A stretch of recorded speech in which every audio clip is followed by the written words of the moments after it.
Hello everyone and welcome back to another Dare to Game video. Today we're going to be talking about the upcoming sci-fi space shooter game, Chorus. This exciting action-adventure game is coming out on December 3rd. There's going to be a link in the description, so go ahead and add it to your wish list so you don't miss out on this game. But before we get into the weeds, let's just dive on in and let you know what this game is all about. So back in September, I was given a press code for this game to play their pre-release demo. So I have not played the entire game. I do not know how long or big it is. I do not know the full extent of all of the systems.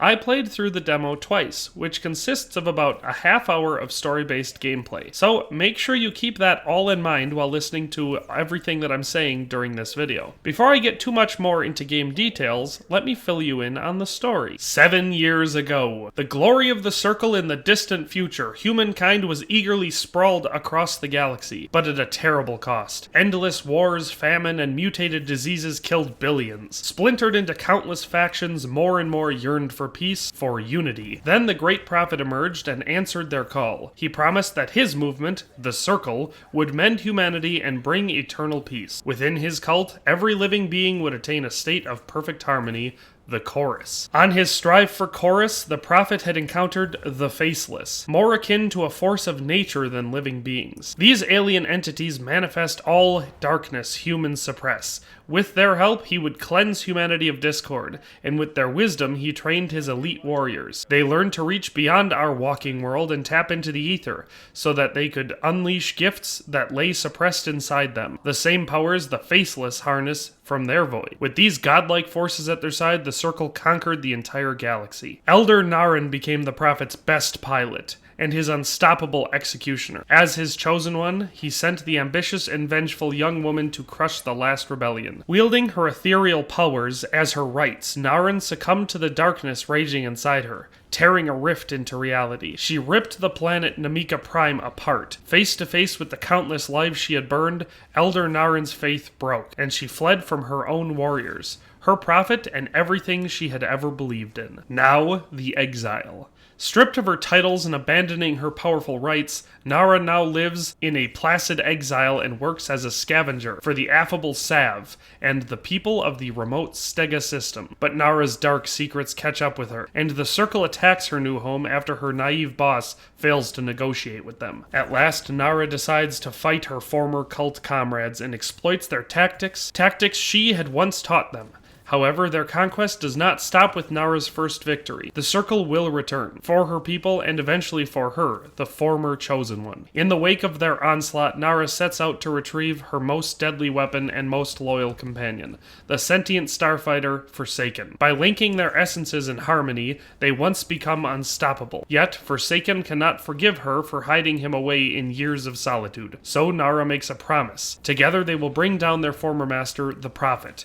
And for this, she needs her powerful rights back too. In an ancient alien temple, she faces her fears and accepts that she has always been in control of her own choices that led to the bloodshed. In touch again with the ether, she sees the first premonition of a new, devastating rift opening in an unknown system. To stop this calamity, Nara and Forsa join Sav to raise a militia when his wife, the secretive Ree, disappears. The Circle is attacking her and an unarmed refugee convoy. Determined to not lose another friend, Nara takes off immediately. And that's exactly where the game picks up. The game is an arcade-like shooter where you control a space-bound fighter ship in close-quarters dogfight-style combat. The character you play has immense skills, and it allows you to pull off a number of impressive maneuvers to destroy your enemies in many very satisfying ways. All of that being said, this isn't some cheap arcade game. The graphics are phenomenal, the voice acting is top tier, and the story, although still somewhat a mystery to me, is intriguing to say the least.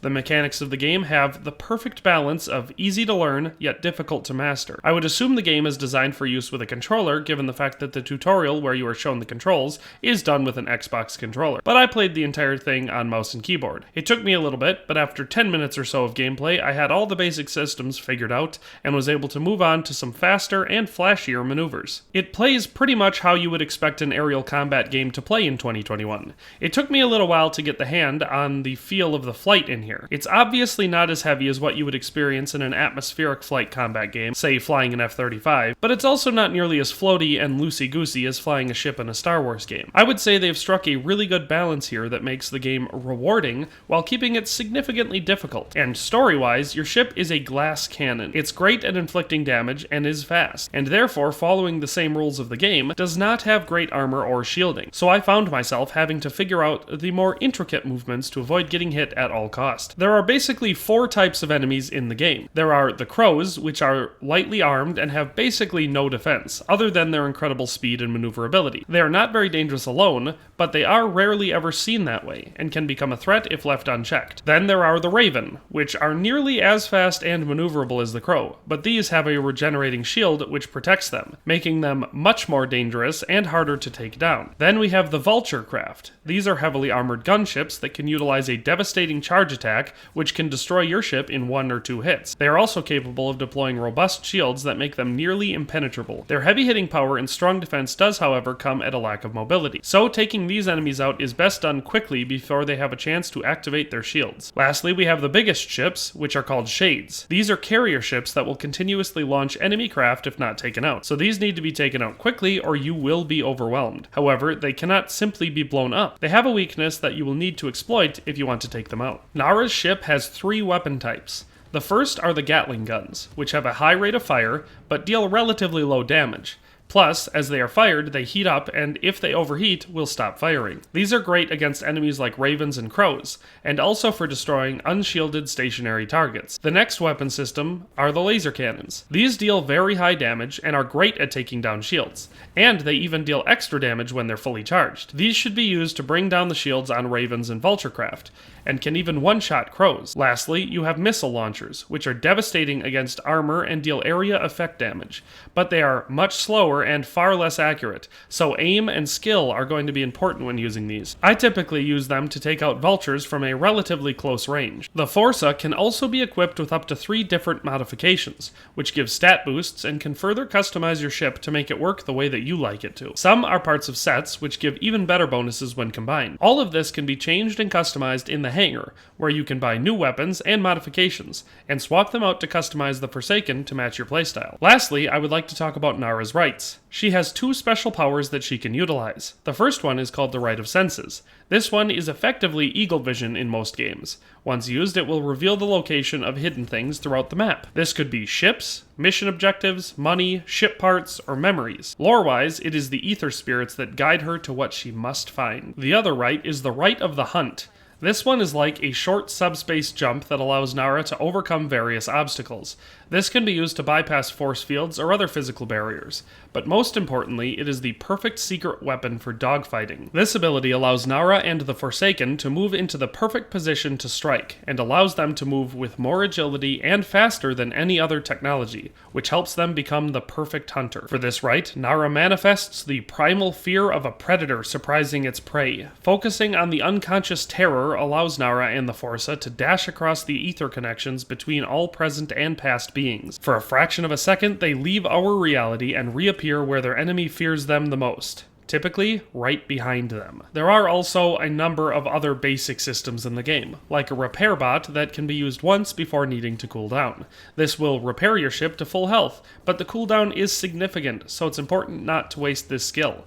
Then there is the ability to drift, which is essential to dogfighting, and will give you the upper hand in most of the game's combat. There is, of course, much more to this game, but I couldn't possibly cover it all today. For that, you will just have to purchase the game when it comes out. So that's where I'm going to stop today. As for my honest impressions of the game, I quite enjoyed the demo, and I plan to purchase the game when it releases. It is unique and offers one of the best space combat experiences that I've ever seen. The game will launch for $39.99 on Steam on December 3rd, 2021. Like I said at the beginning, I will have a link in the description, and I definitely recommend adding it to your wishlist, as it is likely the best game to come out this holiday season. At least if ship-based sci-fi shooters are your thing. But in any case, thanks a ton for watching. I hope you enjoyed this sneak peek at the upcoming game Chorus. If you liked this video, please show it by clicking that like button. If you plan on getting the game or find it interesting, go ahead and let me know down in the comment section so we can get that discussion going. And of course, if you have not already subscribed to the channel, please do so now, so you can stay up to date on all the content that I release right here. But with all that being said, I hope you have a nice day, and I'll see you next time.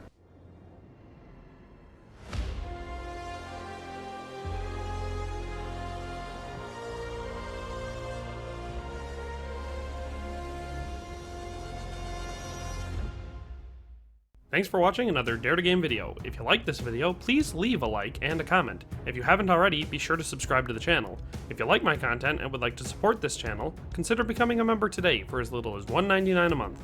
It makes a huge difference. But in any case, thanks for watching and have a nice day. I'll see you next time.